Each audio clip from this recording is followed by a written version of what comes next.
इस वीडियो में रेडियो के बारे में हम पढ़ेंगे। रेडियो के बारे में पढ़ने से पहले आपको यह बता देता हूं कि यह पाठ बहुत बड़ा है, लेकिन आप चिंता ना करें, आपको सिर्फ देखना और सुनना है, समझाना मेरा काम है। तो चलिए शुरू करते हैं। नमस्ते, मेरा नाम आशीष है।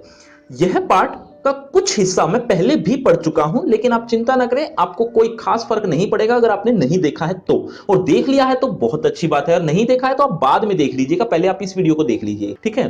तो पिछले वीडियो में भी मैंने यही बताया था कि विभिन्न माध्यमों के लिए जो लेखन है, अर्थात जो न्यूज देते हैं, ऐसे जनसंचार के माध्यम वो होते हैं जो हमें न्यूज देते हैं, जैसे अखबार, टेलीविजन, रेडियो, इंटरनेट। हमने पिछले पार्ट मतलब पिछले पार्ट में, पिछले हिस्से में मैंने अखबार के बारे में, यानी प्रिंट माध्यम के बारे में, प्रिंट मतलब छपाई वाले माध्यम के बारे में पढ़ा था, जिसमें मैंने कुछ खूबियां बताई थी, कुछ खामियां बताई थी अखबार की, यानी प्रिंट माध्यम की। ठीक ऐसे ही इस वाले वीडियो में हम रेडियो के, अब जो मैं पढ़ने जा रहा हूं वो रेडियो के कुछ फायदे और कुछ नुकसान, यानी कुछ पॉजिटिव पॉइंट्स, कुछ नेगेटिव पॉइंट्स भी बताने वाला हूं। तो बस ऐसा ही कुछ हम रेडियो के बारे में पढ़ेंगे। प्रमुख जनसंचार माध्यम मुख्य रूप से चार ही होते हैं: प्रिंट यानी छपाई वाले, टीवी जिससे हमें न्यूज मिलती है, इन सबसे ही न्यूज मिलती है, प्रिंट, टीवी, रेडियो और इंटरनेट, इन सबसे हमें न्यूज मिलती है, इसीलिए इनको जनसंचार के माध्यम कहते हैं। इस पहले पैराग्राफ में रेडियो समाचार की कुछ खामियां बताई गई हैं, खामियां मतलब कमियां बताई गई हैं, और इस पूरे पाठ में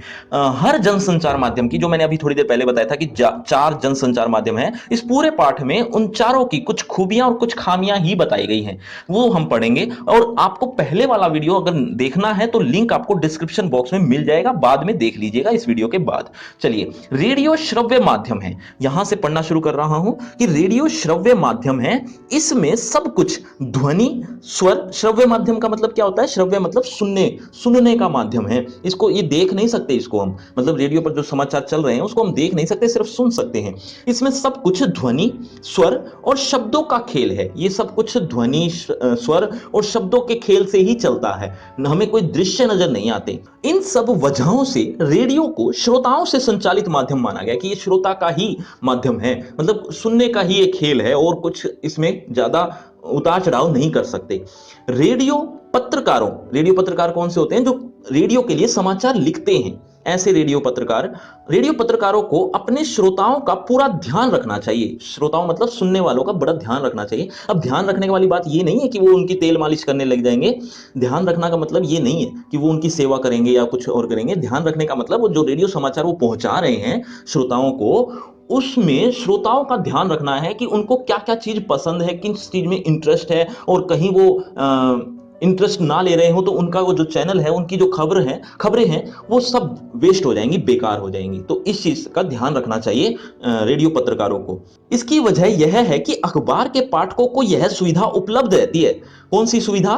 कि वे अपनी पसंद और इच्छा से कभी भी और कहीं से भी पढ़ सकते हैं। कभी भी पढ़े और कहीं से भी पढ़े, मतलब जैसा कि पहले भी बता चुका हूं कि अखबारों में कहीं से भी पढ़ने की सुविधा है। मतलब आप पहले पेज की बजाय आप 8वें पेज पर पढ़ते हो डायरेक्ट शुरू में ही, तो आपको यह सुविधा मिली हुई है। लेकिन रेडियो में ऐसी सुविधा नहीं है, आपको पहली न्यूज पहले ही देखनी पड़ेगी और लास्ट वाली न्यूज लास्ट में ही देखनी पड़ेगी। ऐसा कोई भी प्रावधान नहीं है, कोई तरीका नहीं है कि आपको जो लास्ट में वो बताने वाले हैं न्यूज, वो शुरू में सुनने को मिल जाए, जबकि अखबारों में ये स्थिति है। ठीक है, तो ये खामी है, ये कमी है रेडियो की, और ऐसी और भी कमियां हैं, आगे देखिए, देखते रहिए। अगर किसी समाचार, लेख या फीचर को पढ़ते हुए कोई बात समझ में नहीं आई तो पाठक उसे फिर से पढ़ सकता है, पाठक उसे फिर से भी पढ़ सकता है, क्योंकि जो समाचार पढ़ रहा है उसको कोई लाइन समझ में नहीं आई तो वो दोबारा पढ़ लेगा, 3 बार पढ़ लेगा, 4 बार पढ़ लेगा। लेकिन रेडियो में ये सुविधा नहीं होगी। ऐसा भी कर सकता है कि वो शब्दकोश में उसका अर्थ देख सकता है। शब्दकोश मतलब डिक्शनरी में कोई शब्द समझ में नहीं आया तो उसके डिक्शनरी का प्रयोग करके वो दोबारा देख लेगा उसको, या उसके अर्थ को जान लेगा। किसी से भी पूछ भी सकता है, मतलब किसी से अगर आसपास कोई बैठा है तो उससे पूछ भी लेगा। लेकिन रेडियो के श्रोताओं को यह सुविधा उपलब्ध नहीं होती, रेडियो के लिए सुविधा उपलब्ध नहीं है। आपके पास डिक्शनरी तो होगी, लेकिन रेडियो पर जो समाचार चल रहे हैं उस टाइम आपके पास डिक्शनरी देखने का, शब्दकोश देखने का 1% टाइम नहीं है। क्योंकि अगर आप शब्दकोश देखने लग गए तो आपका जो बुलेटिन है या रेडियो पर जो समाचार चल रहे हैं वो आगे निकल जाएंगे, वो चले जाएंगे। वह अखबार की तरह रेडियो समाचार बुलेटिन को कभी भी और कहीं से भी नहीं सुन सकता। मतलब ये जो मैं पहले बता ही चुका हूं कि कहीं से भी नहीं सुन सकते रेडियो को, जहां से वो बोल रहे हैं वहीं से सुनना पड़ेगा। उसे बुलेटिन के प्रसारण समय का इंतजार करना होगा। बुलेटिन यानी एक एपिसोड, बुलेटिन होता क्या है, एक पूरा एपिसोड होता है। जैसे आप कोई न्यूज देखते हैं तो एक, जैसे टीवी पर या रेडियो पर एक आधे घंटे की न्यूज होती है, वो एक एंकर होता है, आधा घंटा या 20 मिनट या 15 मिनट वो लगातार बोलता है, और उस 15-20 मिनट में, आधे घंटे में वो 2-3 या 4 न्यूज लेता है मोटे मोटे रूप में, और उसके बारे में डिटेल में बात करता है, विस्तार से बताता है, 5-5, 7-7 मिनट। तो वो एक एपिसोड बन जाता है उनका, एक आधे घंटे का। उस एपिसोड को बुलेटिन कहते हैं, ठीक है। तो अगर हमें सुनना है तो हमें बुलेटिन के प्रसारण का समय का इंतजार करना होगा, और फिर शुरू से लेकर अंत तक बारी बारी से एक के बाद एक दूसरा समाचार सुनना होगा। मतलब एक के बाद दूसरा, दूसरे के बाद तीसरा, इस तरह से समाचार सुनना होगा। हम कहीं से भी नहीं सुन सकते, तीसरे समाचार को पहले नहीं सुन सकते। इस बीच वह इधर उधर नहीं आ जा सकता, इधर उधर आप जा भी नहीं सकता, क्योंकि बुलेटिन चला जाएगा, समाचार चले जाएंगे। और न ही किसी गूढ़ शब्द यानी गुप्त शब्द को, और वाक्यांश या वाक्यांश यानी वाक्य के अंश को, कोई वाक्य कोई शब्द ऐसा समझ में नहीं आ रहा तो उसके लिए शब्दकोश को भी सहारा नहीं ले सकता, सहारा लेने का समय भी नहीं होता। अगर वह शब्दकोश में अर्थ ढूंढने लगेगा, इनकेस अगर वो डिक्शनरी को देखने लग गया, तो बुलेटिन आगे निकल जाएगा। स्पष्ट है कि रेडियो में अखबार की तरह पीछे लौटकर सुनने की सुविधा नहीं है। रेडियो में एक बार जो चला गया वो चला ही गया, उसको दोबारा नहीं सुना जा सकता। अखबार की तरह, अखबार में तो हम दोबारा भी पढ़ सकते हैं। अगर रेडियो बुलेटिन में कुछ भी भ्रामक या अरुचिकर है, भ्रामक है यानी समझ में नहीं आ रहा, या अरुचिकर है, अरुचिकर मतलब इंटरेस्ट नहीं है, या भ्रम भ्रम पैदा हो रहा है, ऐसा कुछ अगर हो रहा है रेडियो समाचार में, तो संभव है कि श्रोता स्टेशन तुरंत बंद कर देगा। स्टेशन मतलब रेडियो में स्टेशन होते हैं और टेलीविजन में चैनल होते हैं, ये आपको पता ही होगा। तो वो स्टेशन तुरंत बंद कर देगा, उसको अच्छा नहीं लगेगा। तो इसीलिए पत्रकारों को बड़ा ध्यान से समाचार लिखने होते हैं, ताकि इंटरेस्ट बना रहे। दरअसल रेडियो मूलतः एक रेखीय माध्यम है। एक रेखीय माध्यम क्या होता है? एक रेखीय को इंग्लिश में लीनियर कहते हैं। मतलब एक बार अगर शुरू हो गया तो उसके बाद एंड तक चलता ही रहेगा बिना रुके, कंटिन्यूस। तो ऐसे ही, ठीक ऐसे ही टेलीविजन भी एक बार अगर शुरू हो जाता है, मतलब कोई न्यूज, कोई बुलेटिन चल रहा है आधे घंटे का या 1 घंटे का, वो एक बार शुरू हो गया तो उसके बाद चलता ही रहेगा। वो एक लीनियर इसको ही कहते हैं, शुरू से लेके यानी एंड तक वो चलता ही रहता है, कंटिन्यूस। इसको लीनियर कहते हैं या एक रेखीय माध्यम कहते हैं, कि एक रेखा में आगे बढ़ता है। वो एक रेखा में आगे बढ़ने को ही ये लीनियर कहा जाता है। जबकि अखबारों में अखबार एक लीनियर नहीं होती, वो तो कहीं से भी सुनी जा सकती है, कहीं पर रुक भी सकते हैं, वो एक रेखीय माध्यम नहीं है। चलिए, इस ऐसा ही कुछ लिखा हुआ देखिए। दरअसल रेडियो मूलतः एक रेखीय या लीनियर माध्यम है, और रेडियो समाचार बुलेटिन का स्वरूप, ढांचा और शैली इसी आधार पर ही तय होता है। कौन से आधार पर? एक रेखीय आधार पर, यानी शुरू से लेकर एंड तक कंटिन्यू करना होता है। रेडियो की तरह टेलीविजन भी एक रेखीय माध्यम है, लेकिन वहां शब्दों और ध्वनियों की तुलना में, कहां पर? टेलीविजन में शब्दों और ध्वनियों की तुलना में दृश्यों या तस्वीरों का महत्व सर्वाधिक होता है। मतलब दृश्य का महत्व बहुत बढ़ जाता है टेलीविजन में, तो रेडियो में यह संभव नहीं होता दृश्य दृश्य दिखाना, इसलिए ऐसा लिखा हुआ है। देखिए, टीवी में शब्द दृश्यों के अनुसार और उसके सहयोगी के रूप में चलते हैं। मतलब जैसी जैसी न्यूज चल रही है वैसे वैसे शब्द भी चल रहे हैं। मतलब जो सामने दृश्य चल रहा है उसी के अनुसार शब्दों का, जैसे अगर दृश्य चल रहे हैं, कहीं आग लगी हुई है, तो शब्द भी वैसे ही चलेंगे कि यहाँ फलानी जगह पर आग लग गई, जिसका इसमें इतने लोगों का नुकसान हो गया, या इतना माल, जान या माल की हानि हुई, वगैरह वगैरह वगैरह। इस तरह के शब्द हमें सुनने को मिलते हैं जैसे जैसे दृश्य हमारे सामने होते हैं। ऐसा ही लिखा हुआ था देखो इसमें। लेकिन रेडियो में, अगर रेडियो की बात करें तो रेडियो में शब्द और आवाज ही सब कुछ है, उसमें दृश्य कुछ नहीं होते। रेडियो में सिर्फ शब्द और आवाज, ये दो चीजें काम करती हैं। वैसे तो तीनों ही माध्यमों, प्रिंट यानी अखबार, छपाई के माध्यम, रेडियो और टेलीविजन की अपनी अपनी चुनौतियां हैं, लेकिन संभवतः रेडियो प्रसारणकर्ताओं के लिए अपने श्रोताओं को बांध कर रखने की चुनौती सबसे कठिन है। मतलब लोगों का इंटरेस्ट किस में ज्यादा होता है, प्रिंट में, रेडियो में या टेलीविजन में? तो आपका जवाब होगा कि या तो प्रिंट या फिर टेलीविजन में। रेडियो में इंटरेस्ट नहीं आता क्योंकि दृश्य नहीं होते, दृश्य नहीं होते, हम कुछ देख नहीं सकते, इसीलिए इंटरेस्ट कम होता है। तो रेडियो समाचारों को लिखने का एक बहुत बड़ी, लिखने वालों के लिए बहुत बड़ी चुनौती होती है कि वो दर्शक को बांध कर रखें, और ये बहुत बड़ा कठिन कार्य है। तो वो फिर भी कुछ करते हैं, कुछ तरीका अपनाते हैं, और वो तरीका कौन सा है वो हम आगे पढ़ेंगे, कि इस रेडियो समाचार को लिखने का तरीका तरीके कौन कौन से हैं, मतलब हम किस किस तरीके से दर्शकों को बांध सकते हैं या किन किन बातों का ध्यान रखना होता है जब रेडियो समाचार लिखे जाते हैं पत्रकारों के द्वारा, जब रेडियो समाचार लिखे जाते हैं तो किन किन बातों का ध्यान रखना होता है, वो हम अब आगे के पैराग्राफ्स में पढ़ने वाले हैं। लेकिन उससे पहले आपसे एक प्रश्न कि अभी तक जितना भी मैंने पढ़ा है उसमें मैंने रेडियो के बारे में ज्यादा बताया, रेडियो की खामियां ज्यादा बताई हैं या खूबियां यानी अच्छाइयां ज्यादा बताई हैं या कमियां? एक बार देखना चाहता हूं कितने बच्चे ध्यान से सुन रहे थे, तो जल्दी से कमेंट कीजिए। और दूसरी बात कि इस पार्ट के इंपॉर्टेंट क्वेश्चंस भी आपको मिलेंगे, कि इंपॉर्टेंट क्वेश्चन और एक्सरसाइज के क्वेश्चंस इसी पार्ट के आपको मिलेंगे, वो मैं आपको बाद में बताता हूं कहां पर। देखिए पहले आगे कि रेडियो समाचार की संरचना मतलब बनाना, रेडियो समाचार को की रचना करना, लिखना, लिखते समय हमें किन किन बातों का ध्यान रखना चाहिए या पत्रकारों को लिखते समय किन किन बातों का ध्यान रखना है, वो हम अब आगे पढ़ रहे हैं। देखिए, रेडियो के लिए समाचार लेखन अखबारों से कई मामलों में भिन्न है। रेडियो के लिए जो समाचार लेखन होता है अखबारों से बहुत अलग है, क्योंकि दोनों माध्यमों की प्रकृति अलग अलग है, मतलब वो सुनने का माध्यम है और वो पढ़ने का माध्यम है, प्रकृति ही अलग है दोनों की। इसीलिए समाचार लेखन करते हुए उसका ध्यान जरूर रखा जाना चाहिए, इसका कि ये सुनने का माध्यम है। रेडियो समाचार की संरचना मतलब लेखन करना या बनाना। रेडियो समाचार की संरचना अखबारों या टीवी की तरह उल्टा पिरामिड, जिसको इंग्लिश में इन्वर्टेड पिरामिड शैली कहते हैं, तो उल्टा पिरामिड या इन्वर्टेड पिरामिड शैली पर आधारित होती है। अब ये उल्टा पिरामिड शैली क्या है, इसको ध्यान से सुनना बच्चों, बहुत इंपॉर्टेंट है। देखो बच्चों, एक पिरामिड होता है, पिरामिड ये एक अजूबा है, जो आप सामने एक चित्र में देख रहे हैं, ये एक अजूबा है। अजूबा यानी वंडर, जिस तरह से हमारे देश का ताजमहल हमारा अजूबा है, एक वंडर में शामिल है, ठीक ऐसे ही पिरामिड भी एक अजूबा है, एक वंडर है। आपने शायद सुना है तो ये बताइए कि ये किस देश का है, जल्दी से एक बार कमेंट कीजिए। तो ये एक त्रिकोण आकार का है, यानी एक त्रिभुज आकार का है, जैसे मैंने यहां पर बना दिया रफली। और ठीक ऐसे ही अगर मैं इसको उल्टा कर दूं तो ये शेप बन जाती है, तो इसको उल्टा पिरामिड कहते हैं और इसको सीधा पिरामिड।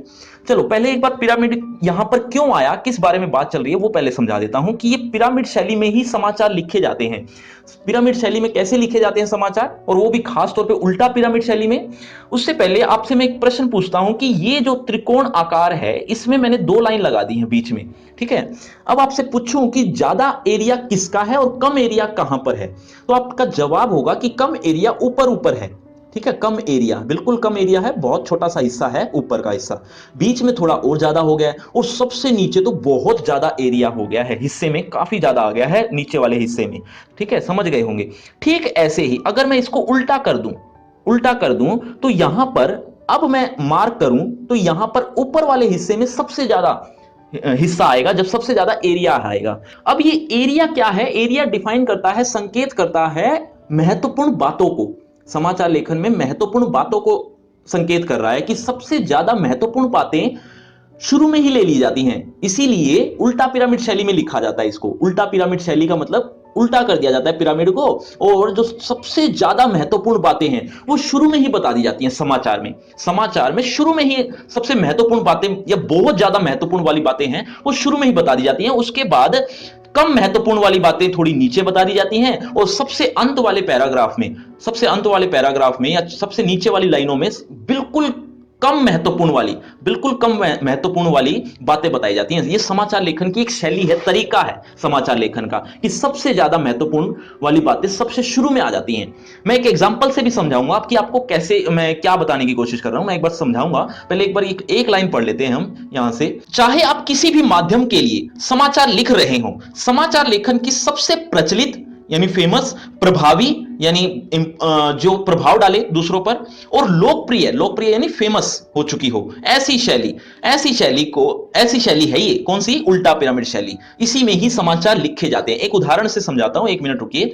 सभी तरह के जनसंचार माध्यमों में सबसे अधिक यानी 90% खबर या स्टोरीज इसी शैली में ही लिखी जाती हैं, इसी शैली में यानी उल्टा पिरामिड शैली में ही लिखी जाती हैं, लगभग 90% समाचारों को। इस उल्टा पिरामिड शैली को एक उदाहरण के माध्यम से समझते हैं। ये देखिए, जो काले अक्षरों में लिखा हुआ है, डार्क डार्क ब्लैक वर्डिंग्स हैं जो आपके सामने दिख रही हैं, इसको एक बार पढ़ते हैं। ये खबर है, ये खबर है जो रेडियो के लिए या अखबारों के लिए लिखी जाती हैं इस तरह से। देखो, उत्तर प्रदेश के उन्नाव जिले में एक बस दुर्घटना में आज 20 लोगों की मौत हो गई।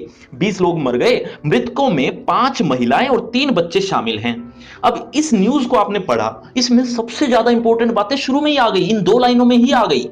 क्या देखो कैसे कि क्या हुआ। सबसे पहली बात तो ये पता चल गई कि क्या हुआ है। उन्नाव जिले में एक बस दुर्घटना हो गई है।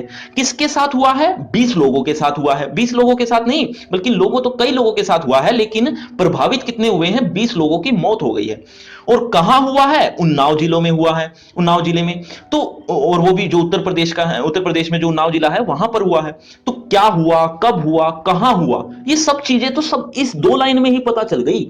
मतलब किसी भी समाचार को आप पढ़ लीजिए, किसी भी अखबारों में, रेडियो में, आप अब जब पढ़ेंगे या सुनेंगे तो आपको पता चलेगा कि शुरू में ही सब कुछ बता दिया जाता है। अखबार की एक न्यूज पढ़िए, आपको पहली 2 लाइनों में ही सब कुछ पता चल जाएगा लगभग।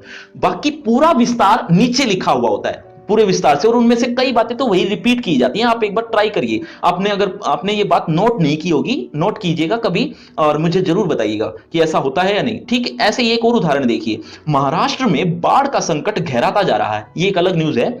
महाराष्ट्र में बाढ़ का संकट गहराता जा रहा है। राज्य में बाढ़ से मरने वालों की संख्या बढ़कर 465 हो गई है। अब यहां पर भी पता चल गया है कि क्या हुआ है, यानी बाढ़ आ गई है, कहां आई है? महाराष्ट्र में आई है। और कितने लोगों के साथ, कितने लोग प्रभावित हुए हैं ये भी पता चल गया है, या किन के साथ ये घटना हुई है ये भी पता चल गया है। मतलब लगभग इन 2 पंक्तियों में ही सब कुछ पता चल जाता है, अखबारों में भी, ऐसे ही रेडियो में भी। या यूं कह लीजिए, जितने भी समाचार लिखे जाते हैं इसी शैली में ही लिखे जाते हैं, उल्टा पिरामिड शैली में। इसको उल्टा पिरामिड शैली कहते हैं, यानी महत्वपूर्ण बातें शुरू में ही आ जाती हैं, बाकी धीरे धीरे थोड़ी कम महत्वपूर्ण वाली नीचे होती हैं, और भी कम महत्वपूर्ण जो होती हैं वो और भी नीचे होती हैं। तो ये उल्टा पिरामिड शैली लोगों को पसंद आने लगी, और आज ये स्थिति है कि 90% से भी ज्यादा जो खबरें लिखी जाती हैं इसी शैली में लिखी जाती हैं, यानी उल्टा पिरामिड शैली में। चलिए अब एक बार वापस उसी लाइन को यानी उससे आगे पढ़ते हैं। उल्टा पिरामिड शैली में समाचार के सबसे महत्वपूर्ण तथ्य को सबसे पहले लिखा जाता है। ये मैं जो समझा चुका हूं वही पढ़ रहा हूं आगे। और उसके बाद घटते हुए महत्वक्रम में अन्य तथ्यों या सूचनाओं को लिखा या बताया जाता है। इस शैली में किसी घटना, विचार, समस्या का ब्यौरा कालानुक्रम का मतलब क्या होता है? काल के अनुक्रम, यानी समय के अनुसार की बजाय सबसे महत्वपूर्ण तथ्य और सूचना से शुरू होता है। मतलब समय के अनुसार शुरू नहीं होगा कि शुरू में क्या हुआ, उसके बाद क्या हुआ, उसके बाद, इस तरह से न्यूज शुरू नहीं हुई, ना होगी, ना होती है। इस तरह से न्यूज शुरू नहीं होती कि शुरू में क्या हुआ, उसके बाद क्या हुआ, उसके बाद क्या हुआ। ऐसा न्यूज नहीं होती, ऐसी न्यूज नहीं पढ़ने को मिलेगी हमें। जो क्लाइमैक्स होता है, यानी जो मेन बात होती है, वो शुरू में ही पढ़ने को मिल जाती है, बजाय कालानुक्रम के बजाय, यानी समय के अनुसार की बजाय हमें महत्वपूर्ण तथ्य और सूचना शुरू में ही मिल जाती है। आप नोट करना कभी। तात्पर्य यह है कि उल्टा पिरामिड में कहानी की तरह क्लाइमैक्स अंत में नहीं, बल्कि खबर के बिल्कुल शुरू में ही आ जाता है। क्लाइमैक्स की मतलब जो मेन बात होती है, मुख्य बात होती है, वो शुरू में ही बता दी जाती है। उल्टा पिरामिड में कोई निष्कर्ष नहीं होता, निष्कर्ष नहीं निकाला जाता कि इसका ये निष्कर्ष है, ऐसा कुछ नहीं होता। बस खबर को खत्म कर दिया जाता है। अब इस पैराग्राफ में भी उल्टा पिरामिड शैली के बारे में ही लिखा हुआ है। वैसे ज्यादातर बातें मैं समझा चुका हूं, अब हमें सिर्फ पढ़नी है, और एक आधी बात नहीं आएगी तो वो भी मैं आपको समझा दूंगा। देखिए, उल्टा पिरामिड के तहत समाचारों को 3 हिस्सों में विभाजित किया जा सकता है। वो 3 हिस्से कौन से हैं? इंट्रो, बॉडी और समापन। ये 3 हिस्सों में बांट दिया गया किसी भी समाचार को लिखने की शैली को, यानी उल्टा पिरामिड शैली को। जब मान एक चित्र के हिसाब से समझिए कि उल्टा पिरामिड शैली है ये, और इसको 3 हिस्सों में बांट दिया। जो भी पत्रकार इसको में लिखता है तो सबसे पहले वो इंट्रो लिखता है, यानी सबसे ज्यादा महत्वपूर्ण वाली बातें होती हैं उसको इंट्रो के नाम से जानते हैं। इंट्रो कह लो, दूसरे शब्दों में लीड भी कहते हैं, और तीसरे शब्दों में मुखड़ा भी कह देते हैं इसको। ये पत्रकारों की भाषा है। तो सबसे महत्वपूर्ण बातें ऊपर ऊपर आ जाती हैं, जिसको इंट्रो, लीड या मुखड़ा कहते हैं, और बीच में जो थोड़ा कम महत्वपूर्ण वाली बातें हैं वो बॉडी होती है, और बिल्कुल कम महत्वपूर्ण वाली बातें वो समापन कहलाती हैं। हालांकि कोई हेडिंग नहीं बनी होती समाचारों में कि ये इंट्रो है या ये बॉडी है या ये समापन है, हमें पता भी नहीं चलेगा कि समाचार में कब इंट्रो खत्म हो गया है या कब बॉडी शुरू हो गई है या कब समापन शुरू हो गया या खत्म हो गया, इस बारे में हम पता नहीं कर सकते क्योंकि कोई अलग से हेडिंग नहीं बनी होती इनकी। तो हम पहचान तो नहीं पाते, लेकिन फिर भी पत्रकारों की भाषा में कहें तो इसको लीड कहा जाता है, इंट्रो क्या कहा जाता है, बीच वाले को बॉडी और तीसरे को समापन। लेकिन ये समाचार में गुथे हुए होते हैं, आपस में पता भी नहीं चल पाता है। बस शुरुआत में महत्वपूर्ण बातें आ जाती हैं जो सबसे ज्यादा महत्वपूर्ण की बातें हैं।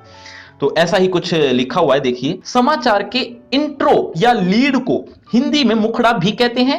इसमें खबर के मूल तत्वों को शुरू की 2 या 3 पंक्तियों में बताया जाता है। मतलब जो मुख्य मुख्य बातें होती हैं उसको 2 या 3 पंक्तियों में बता दिया जाता है। यह खबर का सबसे अहम हिस्सा होता है।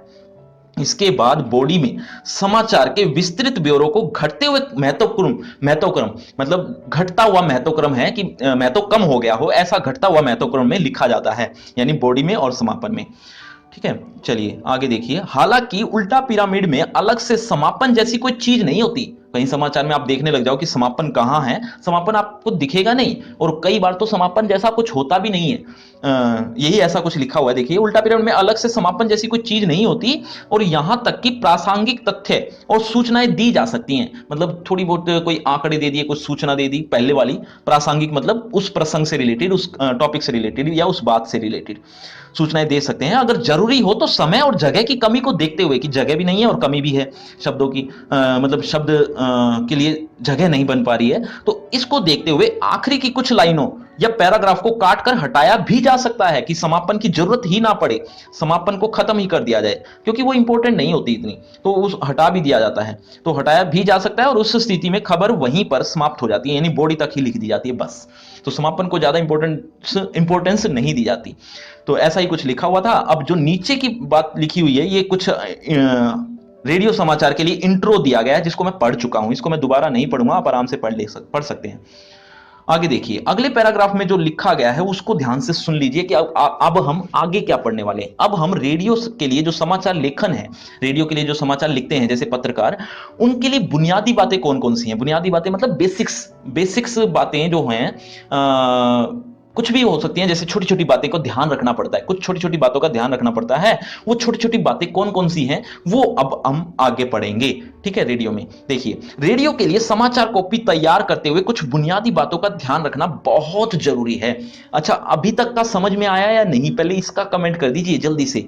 बेशक बाद में सुनिएगा, पहले एक बार कमेंट कर दीजिए कि कुछ समझ में भी आ रहा है या नहीं। चलिए आगे पढ़ता हूं तब तक मैं। रेडियो के लिए समाचार कॉपी तैयार करते हुए कुछ बुनियादी बातों का ध्यान रखना चाहिए। वो बुनियादी बातें कौन सी हैं, देखिए। साफ सुथरी और टाइप्ड कॉपी। जो पत्रकार समाचार लिखता है, जो पत्रकार जब समाचार लिखता है रेडियो के लिए, वही पत्रकार रेडियो पर नहीं बोलता, ये आपको भी पता होगा। रेडियो पर नहीं बोलता वही, वो तो थोड़ी वो तो किसी को दे देता है। उसको पढ़ने वाला वाचक या वाचिका, या जो दूसरे आसान शब्दों में कहूं तो वो एंकर होते हैं रेडियो पर बोलने वाले, वो एंकर ही पढ़ते हैं पत्रकारों की न्यूज को। तो उसको साफ सुथरी और टाइप्ड कॉपी चाहिए, क्योंकि अगर साफ सुथरी कॉपी नहीं हुई तो वो बीच बीच में अटक सकता है, वो कुछ और भी बोल सकता है। इसीलिए वाचक और वाचिका यानी एंकर को बिल्कुल साफ सुथरी कॉपी ही देनी होती है, ताकि वो जो न्यूज बोले उसमें बिना झिझक के वो बोल पड़े। हालांकि उसको वो पहले एक दो बार पढ़ेगा उसको, फिर उसके बाद बोलेगा, वो तो एक अलग बात है, लेकिन उसको साफ सुथरी टाइप्ड कॉपी ही देनी होती है। देखिए, ऐसा ही कुछ लिखा हुआ है। रेडियो समाचार कानों के लिए यानी सुनने के लिए होते हैं, इसीलिए उनके लेखन में इसका ध्यान रखना बहुत जरूरी हो जाता है। लेकिन एक महत्वपूर्ण तथ्य यह भूलना नहीं चाहिए कि सुने जाने से पहले समाचार वाचक या वाचिका उसे पढ़ते हैं। वाचक कह लो, वाचिका कह लो, यानी एक लेडी है या एक जेंट्स है, मतलब एंकर ही होते हैं उसको पढ़ने वाले, पहले उसे पढ़ते हैं और तब वह श्रोताओं तक पहुंचता है। इसीलिए समाचार कॉपी ऐसे तैयार की जानी चाहिए कि उसे पढ़ने में वाचक या वाचिका को कोई दिक्कत नहीं हो। अगर समाचार कॉपी टाइप्ड या साफ सुथरी नहीं है तो उसे पढ़ने के दौरान वाचक या वाचिका के अटकने या गलत पढ़ने का खतरा रहता है, और इससे श्रोताओं का ध्यान बढ़ता है और वे भ्रमित हो जाते हैं। मतलब वो समझ नहीं पाएंगे या उनका इंटरेस्ट खत्म हो जाएगा, और इंटरेस्ट खत्म हो गया तो रेडियो का चैनल वो या वो समाचार वो बंद कर देंगे। प्रसारण के लिए तैयार की जा रही समाचार कॉपी को कंप्यूटर पर ट्रिपल स्पेस में टाइप किया जाना चाहिए। ट्रिपल स्पेस मतलब आपने देखा होगा कंप्यूटर पे स्पेस का एक बटन होता है, अगर एक स्पेस दोगे तो वो थोड़ा कम गैप लेता है, और अगर दो स्पेस दे दो तो थोड़ा और ज्यादा, इसी तरह से तीन स्पेस दे दो तो थोड़ा ज्यादा खुला खुला हो जाता है। तो हमें ट्रिपल स्पेस में टाइप करना चाहिए कोई भी समाचार को हम टाइप कर रहे हैं तो। कॉपी के दोनों ओर पर्याप्त हाशियां छोड़ा जाना चाहिए। हाशियां क्या होती हैं ये आपको पता ही होगा, जब आप एग्जाम करते हैं तो यहां पर एक साइड में एक लाइन लगा देते हैं, यहां पर भी और यहां पर भी, तो ये हाशियां ही कहलाती हैं। तो जब समाचार लिख रहे होते हैं या टाइप कर रहे होते हैं तो एक हाशियां जरूर छोड़ी जानी चाहिए, ये अच्छा रहता है समाचार लेखन में। तो दोनों ओर पर्याप्त हाशियां छोड़ा जाना चाहिए, पर्याप्त इसीलिए कहीं ज्यादा या कम ना हो जाए।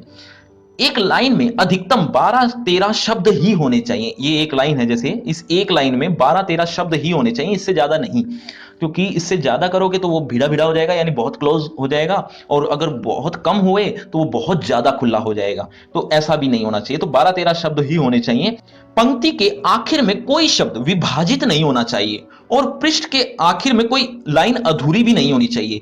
कोई शब्द विभाजित कैसे नहीं हो, जैसे कई बार आप भी कर देते होंगे, जैसे आप लिख रहे हैं, मान लो अधिकतम, अधिकतम लिख रहे हैं, अब अधिकतम में जो लाइन है वो खत्म, वो बहुत कम है, अब खत्म होने वाली है, तो अधिक तो लिख दिया, उसके बाद एक माइनस का मार्क लगा देते हैं, या जिसको योजक चिन्ह कहते हैं हिंदी में योजक चिन्ह यानी माइनस का मार्क लगा देते हैं। अधिक, अधिक के बाद ये डैश या यूं कह लो ये माइनस का मार्क, और फिर तम यहां अगली लाइन में लिखते हो। ठीक है, इस तरह से कई बार आप लिख देते होंगे। तो शब्दों का विभाजन भी नहीं होना चाहिए जब भी आप न्यूज करते हैं, तो ये एक डाइवर्ट करता है, माइंड को डाइवर्ट करता है, इसीलिए ऐसे शब्द नहीं होने चाहिए कि आधा इधर आधा शब्द इधर, ऐसा नहीं होना चाहिए। और कोई भी लाइन ऐसी भी नहीं होनी चाहिए कि यहां पर जैसे ये खत्म हो गई, ठीक है, लेकिन कई बार क्या होता है, कई बार मैं आपको पैराग्राफ दिखाऊं तो जैसे ये देखो, ये अब लाइन अधूरी है, ये वाली लाइन अधूरी है, देखो उससे पढ़ने, अब ये उसे पढ़ने के बाद जो आगे लिखा हुआ है वो अगले पेज पर लिखा हुआ है, यानी इस पूरी लाइन को खत्म कर रहा है यहां पर। ठीक है, तो ऐसा नहीं होना चाहिए। जो लाइन है वो पूरी यहां पर खत्म कर, अगर जगह नहीं है, मान लो एक लाइन ऐसी है बहुत बड़ी है जो इस पेज पर नहीं आ सकती, तो उसको वहीं तक ही लिख देना चाहिए, खत्म कर देना चाहिए, ताकि कोई गैप ना आए पढ़ने में। जैसे मैं अभी पढ़ते हुए अगला पेज को पलटते हुए गैप ले जाता हूं, ठीक है, ऐसे ही वो गैप नहीं आना चाहिए समाचार में करते हुए। ठीक है, चलिए, तो ऐसा ही कुछ लिखा हुआ था। कोई शब्द विभाजित नहीं होना चाहिए, और पृष्ठ के आखिर में कोई लाइन भी अधूरी नहीं होनी चाहिए।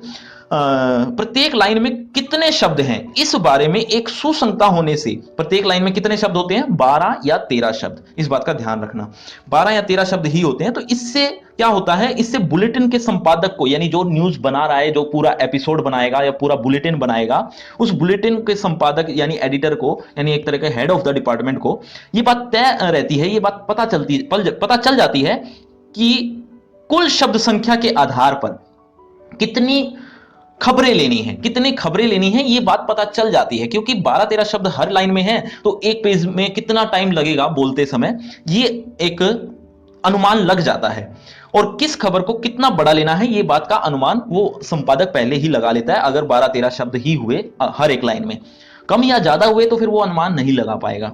समाचार कॉपी में ऐसे जटिल और उच्चारण में कठिन शब्द, मतलब जटिल शब्द भी नहीं लेने चाहिए, और उच्चारण में जो कठिन होते हों, और ऐसे शब्द जो संक्षिप्त अक्षर हैं, संक्षिप्त अक्षर जिसको शॉर्ट फॉर्म कहते हैं, इंग्लिश में से एब्रीविएशंस कहते हैं, तो ऐसे संक्षिप्त अक्षर या शॉर्ट फॉर्म वाले शब्द भी नहीं लेने चाहिए। ना ही कोई अंक बहुत मजबूरी हो तो ही अंक लेने चाहिए, अंक आदि नहीं लिखने चाहिए। जिन्हें पढ़ने में जबान लड़खड़ाने लगे, ऐसे शब्द नहीं लिखने चाहिए जिसे जबान लड़खड़ाए, ऐसे शब्द, ऐसे संक्षिप्त अक्षर, ऐसे अंक जिसे जबान लड़खड़ा जाए, ऐसे अंक नहीं लिखने चाहिए। अंकों को लिखने के मामले में उससे पहले एक प्रश्न पूछता हूं कि उल्टा पिरामिड शैली को कितने हिस्सों में बांटा गया है। अगर जानते हो, ध्यान से सुन रहे थे तो कमेंट कीजिए, देखना चाहता हूं कितने बच्चे थे ऐसे ध्यान से सुनने वाले। अंकों को लिखने के मामले में खास सावधानी रखनी चाहिए। अंकों को अगर लिखना पड़े तो खास ध्यान रखना पड़ेगा। कैसा?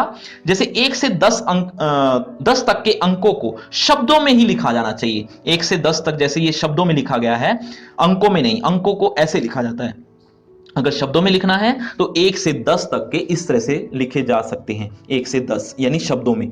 और अगर 11 से 999 तक तो अंकों में लिखा लिखना है तो इसे अंकों में ही लिखा जाना चाहिए, 11 से लेकर 999, क्योंकि ये पढ़ने में आसान हो जाता है। लेकिन लेकिन लेकिन लेकिन अगर इससे ज्यादा है तो जैसे 28, 37, 55, 0, ये जो संख्या बनी है इसको लिखने की बजाय अगर ऐसा लिखा जाए कि 28,37,550 इस तरह से लिखा जाना चाहिए। क्यों? क्योंकि अगर वाचक या वाचिका एंकर उसको ये संख्या देखनी है कि कितनी है तो वो क्या बोलेगी, जैसे मैंने बोला है वैसे बोलेगी कि या बोलेगा क्या बोलेगा, या बोलेगी कि 28, 37, 55, 0, ये तो गलत हो जाएगा ना। इसको इस तरह से बोलना है 28,37,550, तो इसको अंकों की बजाय शब्दों में लिखा जाना चाहिए इस तरह से। क्योंकि अगर वो ऐसा बोलने लगा या बोलने लगी कि इकाई, दहाई, सैकड़ा, हजार, 10,000, लाख, 10 लाख, हाँ 28,37,000, इस तरह से अगर वो बोलने लगी या रुक गई तो फिर उसका वो जो रेडियो का समाचार है वो अच्छा नहीं होगा। तो ऐसा ही कुछ लिखा हुआ है। अन्यथा वाचक या वाचिका को पढ़ने में बहुत मुश्किल होगी अगर अंकों में लिख दिया जाए तो शब्दों में लिखा जाना चाहिए। इसे हमेशा ध्यान में रखना चाहिए। इसी तरह अखबारों में आप इस तरह के चिन्ह देख लेते होंगे, परसेंट या डॉलर के, जैसे ये आप देख पा रहे हैं, ये लिखा ही हुआ है, ये लिखित में है, लिखित में चल जाता है। लेकिन रेडियो समाचार में ऐसा नहीं लिखना। रेडियो समाचार में अगर इन शब्दों को लिखना है तो कैसे लिखना है, इनको लिखना है डॉलर या परसेंट के संकेतों चिन्हों के से काम चल जाता है अखबारों में, लेकिन रेडियो में इससे पूरी तरह वर्जित है।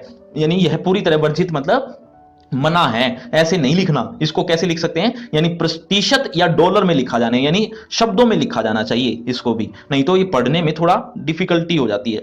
जहां भी संभव और उपयुक्त हो दशमलव को उनके नजदीकी पूर्णांक में ही लिखना चाहिए। दशमलव को नजदीकी पूर्णांक में इसीलिए क्योंकि समझने में आसानी होती है, क्योंकि रेडियो में सिर्फ सुनने का ही माध्यम है रेडियो, तो अब देख तो सकते नहीं है, तो इसीलिए उसको जितना संभव हो नजदीकी पूर्णांक में ही लिखा जाना चाहिए। जैसे इसी तरह से 28,37,550 रुपए को रेडियो में लगभग 28 लाख रुपए लिखना श्रोताओं को समझने के लिहाज से बेहतर है। मतलब अगर ये लिखा जाए 28,37,550, ये चीजें याद नहीं रहती। रेडियो में अगर ऐसा लिखा जाए कि लगभग 28 लाख रुपए, तो ये याद रह जाता है, तो ये ज्यादा अच्छा है ऐसे लिखना। इस तरह के वित्तीय संख्याओं को उनके नजदीकी पूर्णांक में ही लिखना चाहिए। मतलब जो वित्तीय संख्या मतलब कारोबार से रिलेटेड जितनी भी संख्याएं आती हैं उनको तो एग्जैक्ट लिखना चाहिए, बिल्कुल सेम। उसमें ऐसा नहीं लिखना चाहिए कि लगभग से काम नहीं चलता। ठीक है, ये कारोबार से रिलेटेड, क्योंकि ये बिल्कुल एग्जैक्ट आंकड़े मांगते हैं इसको पढ़ने वाले। लेकिन इसके कुछ अपवाद भी हैं, जैसे खेलों के स्कोर को उसी तरह लिखना चाहिए जैसा मैं अभी समझा रहा था कि लगभग से काम नहीं चलेगा। सचिन तेंदुलकर ने अगर 98 रन बनाए हैं तो उसे लगभग 100 रन नहीं लिख सकते हैं कि लगभग 100 रन बनाए, ये तो बहुत बड़ी बात, मतलब एक मजाक बन जाएगा। इसी तरह से मुद्रास्फीति होती है करेंसी से संबंधित आंकड़े जो होते हैं वो नजदीकी पूर्णांक में नहीं बल्कि दशमलव में ही लिखे जाने चाहिए, मतलब बिल्कुल एग्जैक्ट। अगर पॉइंट्स में भी लिखना है तो वो पॉइंट्स में भी लिख सकते हैं या बोल सकते हैं या बोलना चाहिए। वैसे रेडियो समाचार में अत्यधिक आंकड़ों और संख्याओं का इस्तेमाल नहीं करना चाहिए। जितना संभव हो पाए आंकड़ों का इस्तेमाल ही ना किया जाए, क्योंकि श्रोताओं के लिए उन्हें समझ पाना काफी कठिन होता है, बहुत मुश्किल हो जाता है। आंकड़े तुलनात्मक हो तो बेहतर होता है, तुलना की जाए कि पिछले साल के मुकाबले इस साल इतने बढ़ गए, इस तरह से तुलनात्मक हो तो ज्यादा समझ में आ जाता है, बजाय आंकड़ों के मतलब संख्याओं के, वो कम समझ में आता है। तो ये कुछ छोटी छोटी बातें हैं, लेकिन इन छोटी छोटी बातों का ध्यान रखना होता है एक पत्रकारों को, रेडियो पर समाचार लिखने वाले पत्रकारों को। आंकड़े तुलनात्मक हो तो बेहतर होता है। इस साल गेहूं का उत्पादन पिछले वर्ष के 28 लाख टन से बढ़कर 86 लाख टन हो गया है। अगर इसकी तुलना में यह लिखा जाए कि इस साल गेहूं का उत्पादन पिछले वर्ष की तुलना में 7.5% बढ़कर 86 लाख टन पहुंच गया है, ये ज्यादा संप्रेषणीय यानी ज्यादा समझ में आने वाला है ये वाक्य, बजाय ऊपर वाले वाक्य में। रेडियो समाचार कभी भी संख्या से शुरू नहीं होना चाहिए। संख्या से शुरू क्यों नहीं होना चाहिए वो ध्यान से सुनिए। जैसे फॉर एग्जांपल आप स्टेशन पर जाते होंगे, स्टेशन पर जब भी कोई अनाउंसमेंट होती है उससे पहले एक ट्यून आती है, ट्यून कैसी, टिंग टिंग टिंग, इस तरह की कुछ ट्यून आती है। उसके बाद वो कंप्यूटर बोलता है कि गाड़ी संख्या 644 प्लेटफॉर्म नंबर 1 से लेकर, अगर वो डायरेक्ट ही बोलने लग जाए कंप्यूटर, मतलब सीधा ही गाड़ी नंबर बोलने लग जाए, तो लोगों का ध्यान नहीं रहेगा उस टाइम शुरुआत में ही, इसीलिए वो पहले ट्यून बजाई जाती है ताकि लोग सचेत हो जाएं, ध्यान रखना शुरू कर दें कि कुछ अनाउंसमेंट होने वाली है। तो ऐसे ही अगर रेडियो समाचार डायरेक्ट संख्या से शुरू होगा, जो कि संख्या बहुत इंपॉर्टेंट होती है, अगर डायरेक्ट संख्या से शुरू होगा कोई समाचार की 28,35,000, अगर इस तरह से वो संख्या से शुरू हुआ तो शायद दर्शक सुन भी ना पाए। तो इसीलिए संख्या से शुरू नहीं होना चाहिए। और इसी तरह तिथियों को उसी तरह लिखना चाहिए जैसे हम बोलचाल में इस्तेमाल करते हैं, जैसे 15 अगस्त 1985, इस तरह से हम बोलते हैं, इसी तरह से ही यूज करना चाहिए, न कि अगस्त 15 1985। ये इतना अच्छा नहीं है। अब इस लास्ट पैराग्राफ में भी हम रेडियो के समाचार में कुछ बातों जो ध्यान रखने योग्य हैं वही पढ़ेंगे। इसमें हम डेडलाइन के बारे में पढ़ेंगे कि रेडियो समाचार में डेडलाइन का ध्यान रखना होता है, संदर्भ का ध्यान रखना होता है, संक्षिप्त अक्षरों का ध्यान, संक्षिप्त अक्षर मतलब शॉर्ट फॉर्म्स, जिसको इंग्लिश में एब्रीविएशंस कहते हैं, इनका ध्यान रखना होता है। और इतना ध्यान से अगर आप सुन रहे हो तो ये बताइए रेडियो समाचार लेखन में एक लाइन में कितने शब्द होने चाहिए। देखते हैं कौन ध्यान से सुन रहा है मेरी बातें। रेडियो में अखबारों की तरह डेडलाइन अलग से नहीं बल्कि समाचारों में ही गुथी होती है। डेडलाइन के बारे में मैं पहले भी बता चुका हूं। डेडलाइन एक ऐसी होती है जो चीज अखबारों में प्रकाशन के समय का एक टाइम लिमिट होता है, जबकि रेडियो में टाइम लिमिट नहीं होता। तो उसमें तो टाइम लिमिट होता है, एक टाइम दे दिया जाता है, लेकिन रेडियो में एक डेडलाइन दे दी जाती है कि ये उसी समय ही या बहुत जल्द ही उनको पहुंचानी होती है खबरों को, किसको, संपादक को, एडिटर को, ताकि वो रेडियो पर प्रकाशित कह रहा हूं, रेडियो पर वो बुलवा सके या वो न्यूज दे सके, किसी से दिलवा सके। तो वो चीजें बहुत जल्दी करनी होती हैं। और यही रीजन है कि हर रेडियो में समाचार बोलते वक्त हम आज सुनते हैं कि आज ये हुआ। हम ऐसा नहीं सुनते कि कल ये हुआ था या परसों ये हुआ था या उससे एक हफ्ते पहले ये हुआ था। ये बहुत कम सुनने को मिलता है, जबकि अखबारों में ये स्थिति आती ही रहती है। तो देखिए, रेडियो में अखबारों की तरह डेडलाइन अलग से नहीं बल्कि समाचार में ही गुथी होती है। हम इसकी चर्चा पहले भी कर चुके हैं। इसी तरह समाचार में समय संदर्भ का मसला भी महत्वपूर्ण है। समय होता है, मतलब एक टाइम लिमिट होता है। ऐसा नहीं है कि कुछ भी कितने भी टाइम बोलते रहे। अखबार दिन में एक बार, और वह भी सुबह, मतलब दिन में एक ही बार आता है, वो भी सुबह, और कहीं कहीं शाम को भी आता है।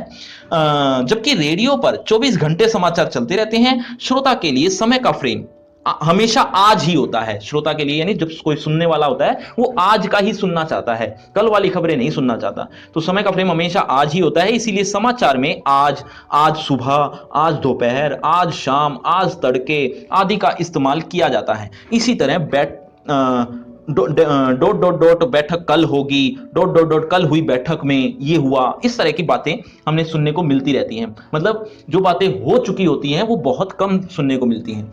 इसी सप्ताह, अच्छा, ऐसे शब्द जो बहुत आसानी से समझ में आ जाते हैं वो कौन से हैं? जैसे इसी सप्ताह, अगले सप्ताह, पिछले सप्ताह, इस महीने, अगले महीने, पिछले महीने, इस साल, पिछले साल, अगले बुधवार, पिछले शुक्रवार, इसका इस्तेमाल ज्यादा किया जाता है रेडियो समाचार में। क्यों?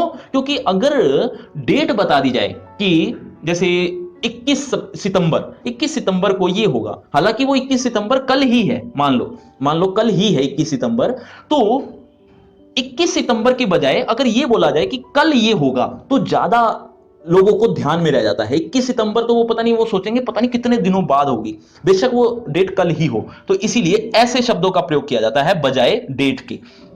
ये ज्यादा समझ में आने वाले हैं, ये याद रह जाते हैं। संक्षिप्त अक्षरों के इस्तेमाल में काफी सावधानी बरतनी चाहिए। संक्षिप्त अक्षर जो होते हैं उनमें बहुत सावधानी बरतनी चाहिए। क्यों? क्योंकि वो संक्षिप्त अक्षर होते हैं शॉर्ट फॉर्म्स ज्यादा समझने लायक नहीं होती। क्यों? क्योंकि जो रेडियो में श्रोता है वो अनपढ़ भी होता है और पढ़ा लिखा दोनों होते हैं। और पढ़ा लिखा जो होता है वो तो शॉर्ट फॉर्म समझ जाता है, लेकिन अनपढ़ भी तो सुन रहा है। उसको समझाने के लिए हमें शॉर्ट फॉर्म का इस्तेमाल करना ही नहीं चाहिए, और करना भी है तो ऐसी शॉर्ट फॉर्म्स का इस्तेमाल करना है जो प्रचलित हैं, लोक प्रसिद्ध हैं, जो आसानी से समझ में आ जाती है आम इंसान को भी। तो बेहतर तो यही होगा कि उनके प्रयोग से बचा जाए, और अगर जरूरी हो तो समाचार के शुरू में पहले उसे पूरा दिया जाए, यानी शॉर्ट फॉर्म नहीं बल्कि फुल फॉर्म में बोला जाए पहले, और फिर संक्षिप्त अक्षरों का प्रयोग किया जाए, फिर तो वो समझ में आ जाएगा। संक्षिप्त अक्षरों के प्रयोग के दौरान यह देखा जाना चाहिए कि वह कितना लोकप्रिय है, कितना प्रसिद्ध है, उसके हिसाब से ही वो बोलना चाहिए। अगर वो ज्यादा प्रसिद्ध है तो वो शॉर्ट फॉर्म्स चल जाती हैं। For example WTO, UNICEF, SAARC, ICICI bank, ये सब शॉर्ट फॉर्म्स हैं। इस शॉर्ट फॉर्म का इस्तेमाल सीधे भी किया जा सकता है क्योंकि ये लोक प्रचलित हैं। वैसे इनकी फुल फॉर्म्स आपको पता है? वैसे मैं आईसीआईसीआई की फुल फॉर्म बताता हूं। Industrial credits and investment corporation of India, ICICI की फुल फॉर्म है। लेकिन बाकी बाकी में से कितनी आपको आती हैं ये और देखते हैं, किसको कितनी ज्यादा आती हैं इन बाकी बच्चे में से। एक बार इनकी फुल फॉर्म पता है तो एक बार कमेंट कीजिए। और दूसरी बात, अगर आप ये सोच रहे हो कि ये पार्ट खत्म हो गया है, तो ऐसा बिल्कुल भी नहीं है। अभी हमने प्रिंट माध्यम के बारे में पढ़ा है और रेडियो के बारे में पढ़ा है, टेलीविजन और इंटरनेट के बारे में अभी बाकी है। तो अगर आप इनमें से जितनी भी वीडियो नहीं देख पाए, उसका लिंक आपको डिस्क्रिप्शन बॉक्स में मिल जाएगा। और इस पार्ट के अभ्यास के प्रश्न और इंपॉर्टेंट क्वेश्चन का लिंक भी आपको डिस्क्रिप्शन बॉक्स में मिल जाएगा। और आपकी क्लास से रिलेटेड जितने भी वीडियोस आप देखना चाहते हैं, उनका लिंक, उसकी प्लेलिस्ट बनी हुई है, उसका लिंक भी आपको डिस्क्रिप्शन बॉक्स में मिलेगा। और जिस पार्ट को आपको देखना है और वो वीडियो नहीं मिल रही इस चैनल पर, उसके लिए आप एक बार कमेंट कीजिएगा ताकि आपको जल्द से जल्द उस पर वीडियो मिल सके या बना सकूं मैं। और दूसरी बात, आपको मुझसे बातचीत करनी है तो सोशल मीडिया का लिंक डिस्क्रिप्शन बॉक्स में दिया है, आ जाइए, बातचीत करते हैं।